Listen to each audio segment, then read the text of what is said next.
반갑습니다. 성도 여러분, 추석 당일 아침입니다. 오늘 하루도 하나님의 은혜 가운데 좋은 명절 연휴가 되시기를 바랍니다. 그리고 지금 정부에서 코로나 확산에 대한 우려로 촉각을 곤두세우고 있습니다. 우리 성도님들 특히 조심하셔서 코로나로부터 안전한 그런 연휴 기간 되시기를 간절히 바랍니다. 오늘 하나님께서 우리에게 주시는 말씀은 마가복음 10장 23절부터 31절까지 말씀입니다. 예수께서 둘러보시고 제자들에게 이르시되 재물이 있는 자는 하나님의 나라에 들어가기가 심히 어렵도다 하시니 제자들이 그 말씀에 놀라는지라. 예수께서 다시 대답하여 이르시되 얘들아, 하나님의 나라에 들어가기가 얼마나 어려운지 낙타가 바늘귀로 나가는 것이 부자가 하나님의 나라에 들어가는 것보다 쉬우니라 하시니 제자들이 매우 놀라 서로 말하되 그런즉 누가 구원을 얻을 수 있는가 하니 예수께서 그들을 보시며 이르시되 사람으로는 할 수 없으되 하나님으로는 그렇지 아니하니 하나님으로서는 다 하실 수 있느니라. 베드로가 여짜와 이르되 보소서, 우리가 모든 것을 버리고 주를 따랐나이다. 예수께서 이르시되 내가 진실로 너희에게 이르노니 나와 복음을 위하여 집이나 형제나 자매나 어머니나 아버지나 자식이나 전토를 벌인 자는 현세에 있어 집과 형제와 자매와 어머니와 자식과 전토를 100배나 받되 박해를 겸하여 받고 내세에 영생을 받지 못할 자가 없느니라. 그러나 먼저 된 자로서 나중되고 나중된 자로서 먼저 될 자가 많으니라. 오늘 본문의 말씀은 어제 우리가 받은 말씀의 뒷부분입니다. 어제 예수님께서 부자 청년과 대화를 나누셨습니다. 부자 청년이 영생의 길을 묻고자 예수님을 찾아왔습니다.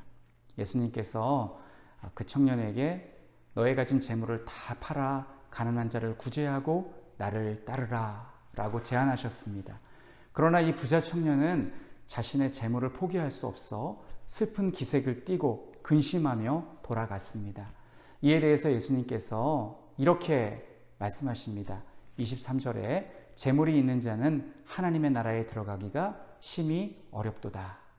우리가 이 말씀을 해석할 때에 삼가 조심해야 될 것이 있습니다. 그것은 재물이 있는 자는 하나님의 나라에 못 들어간다 라고 생각하는 것입니다.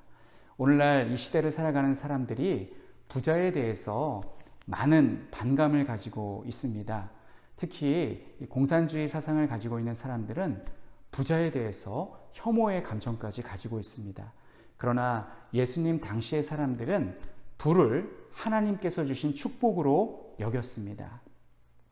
창세기의 말씀을 보아도 이 아브라함, 이삭, 또 야곱, 그리고 우리가 좋아하는 고난받은 종 욥까지 다 거부였습니다. 그들은 하나님이 주시는 물질적인 축복을 누리며 살았습니다. 그리고 신약 성경을 보아도 예수님께 부르심을 받고 구원받은 삭개오, 그가 구원받았을 때, 그가 예수님을 영접하였을 때 그가 예수님과 한 약속이 있습니다. 나의 재산의 절반을 가난한 자들에게 주겠습니다. 그 역시 부자였습니다. 그리고 누가복음 8장 3절의 말씀을 보시면 헤롯의 청지기 구사의 아내 요한나와 수산나가 자기들이 가지고 있는 소유로 예수님과 그의 제자들을 섬겼다는 말씀이 나옵니다. 이들 또한 부유했음을 우리에게 알려주고 있습니다. 그래서 오늘 본문에 이 재물이 있는 자가 하나님의 나라에 들어가기가 심히 어렵다라고 하시는 이 말씀은 재물을 의지하는 사람, 재물을 하나님보다 더 신뢰하고 더 사랑하는 사람을 가리킵니다. 오늘날 많은 사람들이 재물을 너무나 좋아합니다. 부자가 되기를 바라고 또 물질을 많이 소유하기를 바랍니다. 이런 농담이 있습니다. 나는 천당을 소유하기보다는 분당에 가고 또 분당을 소유하고 싶다. 그리고 조물주보다 건물주가 더 위대하다고 생각한다. 건물주가 되고 싶다라는 그런 말들을 농담 삼아서 합니다. 그런데 그 농담에 사람들이 가지고 있는 생각이 담겨 있습니다. 분당을 소유하고 싶어하고 그리고 건물주가 되고 싶어하는 것, 얼마나 물질에 집착하며 살아가는지 우리에게 보여주는 그런 농담이라고 생각합니다. 예수님께서는 이에 대해서 제자들에게 더욱더 분명하게 깨우쳐 주시기 위해서 한 예를 들어주셨습니다. 한 비유를 들어주셨습니다. 부자가 하나님 나라에 들어가는 것보다 낙타가 바늘귀로 들어가는 것이 더 쉽다라는 말씀을 하셨습니다. 바늘귀라는 말씀을 보니까 생각나는 유튜브 성경 강좌가 있습니다. 예전에 목사님께서 한국교회 초기 성경 번역에 대해서 강의하실 때 선교사님들이 이 바늘귀를 바늘눈으로 번역하려고 했습니다. 그게 원문 그대로 번역한 것이었습니다. 그런데 조선인들이 바늘눈을 잘 이해를 못하는 겁니다. 그래서 선교사님들이 그림을 그려주었습니다. 그랬더니 조선인들이 바늘귀라고 하는 겁니다. 그래서 선교사님들이 조선인들을 위해서 바늘귀라고 그렇게 번역을 했습니다.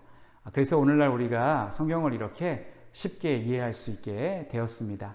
자, 이처럼 이 바늘귀 얼마나 그 구멍이 작습니까? 시로라기 하나가 간신히 지나갈 수 있을 정도로 작습니다. 그런데 이 구멍에 낙타가 어찌 통과할 수 있단 말입니까? 부자가 하나님 나라에 들어가는 것보다 낙타가 바늘구멍으로 들어가는 것이 더 쉬우니라. 이 말씀은 거의 불가능하다는 말씀입니다. 그래서 제자들이 예수님에게 물어보았습니다.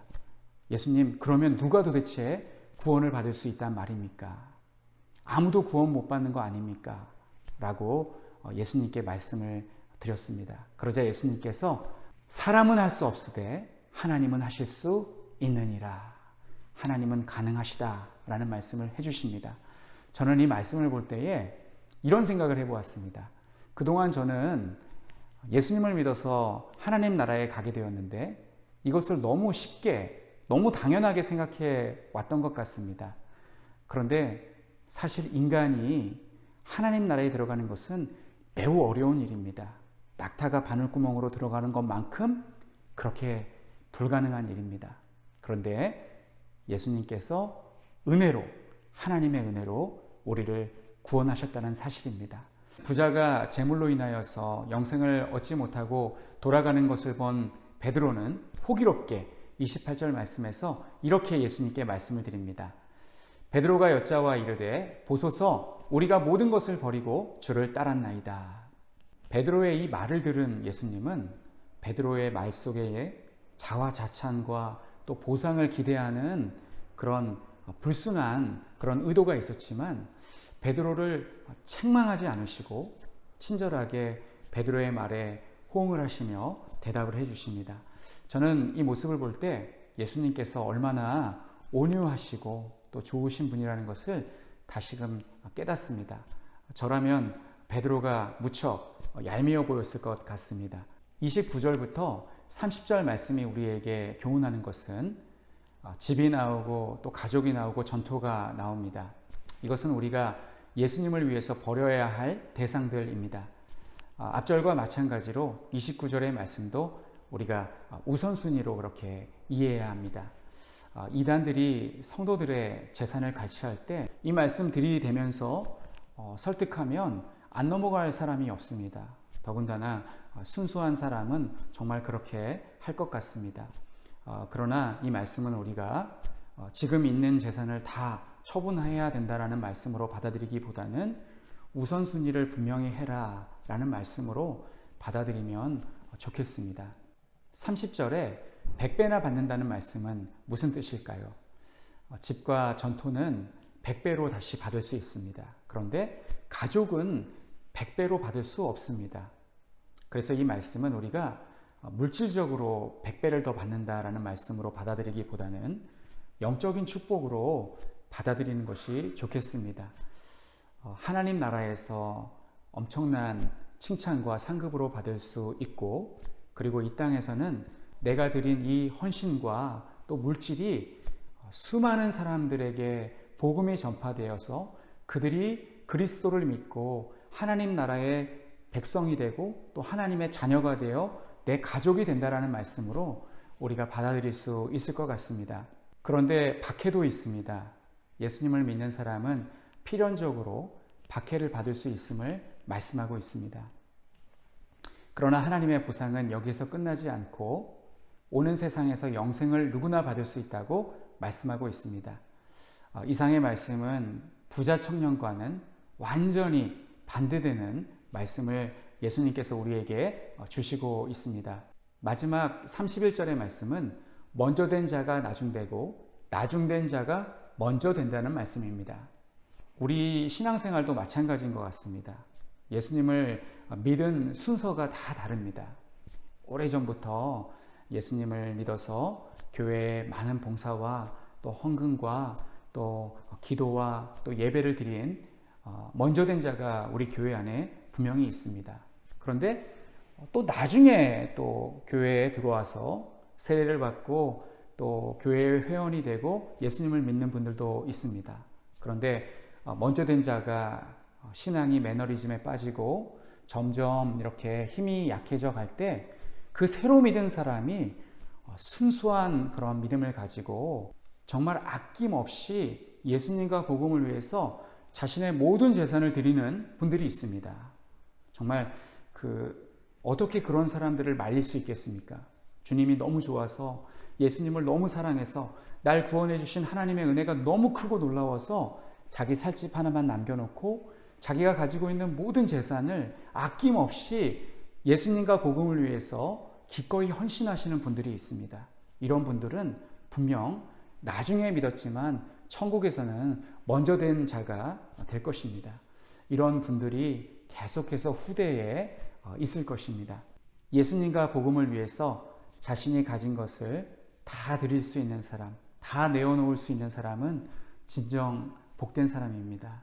지금은 그렇게 하지 못할지라도 언제라도 우리 하나님께서 요구하신다면, 그것을 원하신다면, 그것을 기뻐하신다면 내가 가진 모든 소유를 하나님께 다 드리실 수 있는 그런 진정한 마음의 평안과 축복이 우리 성도님들에게 있기를 간절히 바랍니다. 그리고 이 말씀이 전혀 우리에게 부담이 되지 않는 마땅한 그러한 말씀이 되는 축복이 우리 성도님들에게 항상 있어서 언제나 주님 안에서 감사하고 물질을 초월하여 살아가시는 우리 모든 성도님들 다 되실 수 있기를 간절히 축복합니다.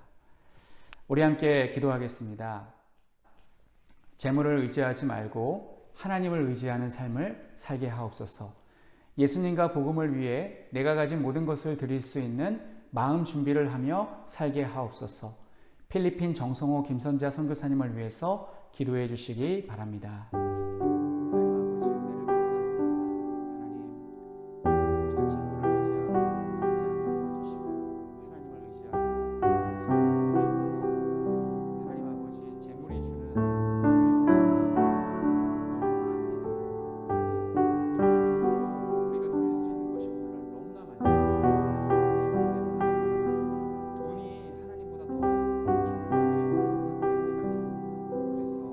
돈을 벌기 위해서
주시옵소서.